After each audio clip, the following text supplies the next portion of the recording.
అండి అందరికీ. ఈరోజు మా ఇంట్లో special egg and egg roast చేసుకున్నాము. ఇప్పుడు ఒక 2 ఎగ్స్ తీసుకొని వాటర్ సాల్ట్ వేసుకొని ఉడికించుకోవాలి. ఉడికిన ఎగ్స్ని పొట్టు తీసి ఇలా 2 పార్ట్లా కట్ చేసుకొని పెట్టుకోవాలి.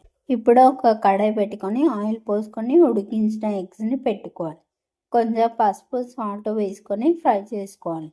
ఫ్రై చేసుకున్న ఎగ్స్ని ఒక ప్లేట్లోకి తీసుకొని పక్కన పెట్టుకోవాలి. ఇప్పుడు ఒక రోల్ పెట్టుకొని గరం మసాలా వేసుకోవాలి. 1 స్పూన్ మిరియాలు ధనియాలు వేసుకొని కచ్చాపచ్చా దంచుకోవాలి. ఇప్పుడు కొన్ని ఎల్లిపాయలు వేసుకోవాలి.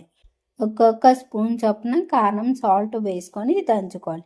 ఇప్పుడు అంతా ఒక గిన్నెలోకి తీసుకొని పక్కన పెట్టుకోవాలి. ఇప్పుడు అదే కడాయి పెట్టుకొని ఆనియన్స్ని వేసుకోవాలి. పసుపు వేసుకోవాలి. ఇప్పుడు దంచి పెట్టుకున్న ఎల్లిపాయ కారం వేసుకోవాలి. ఫ్రై చేసుకున్న ఎగ్స్ని వేసుకోవాలి. లాస్ట్లో కొత్తిమీర వేసుకోవాలి. అంతే అండి, వేడి వేడి గుడ్డు ఎల్లిపాయ కారం రెడీ అయింది.